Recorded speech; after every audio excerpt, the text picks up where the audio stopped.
আমি এমন একটা উজা, আমার মাথায় থাকে না কোনো বোঝা, আর আমি কাজগুলি করি খুব সুদা। তো এখানে ঘাস কাটেছে, তো এখানে যদি পাই তাহলে তো বড়ই ভালো, কারণ আসছি তো সাপ ধরতে।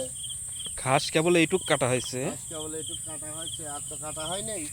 আর আবার ওই দিক দেখি কত ওই দূর দিক কাটা দেখি। হয়েছে। হুম, এবার হ্যাঁ, এখানে তো মোটামুটি ঘাস কাটা হয়েছে।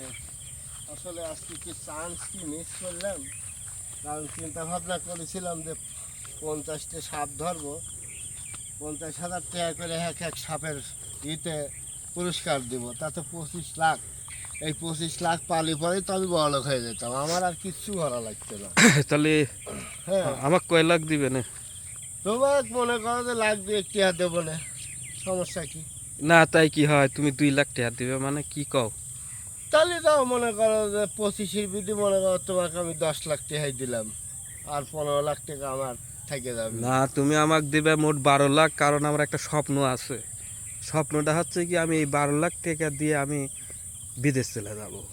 তাহলে তুমি এক কাজ করো, তাহলে 25টি আমি ধরি আর 25টি তুমি ধরো, তাহলে হাফ হাফ করে টাকা ভাগ করে নাও। না না, 25টি ধরবো ঠিক আছে, 25টা আমিই ধরলাম, কিন্তু আমাকে দেওয়া লাগবে তোমার 12 লাখ টাকা।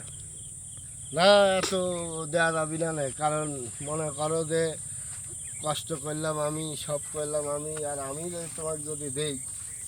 আরে তাহলে সাপুরে তো এখনো বিন আনেই নেই, বিন আনলে পরে তো মনে করো কাজ শুরু করে দেবো। আরে আমি তো সেই উজা, বিম ছাড়া উজা, আমার কোনো তো সমস্যা তোমার নেই। কাজ তো খুব সোজা। হ্যাঁ, তে তে দেখতেছি দেই তো। 2-1টা দাও, অভিযান করে দাও, ধরে পারো নাই। হ্যাঁ, দেখতেছি। এই রাম, ওরে সাপ! চলে গেলি।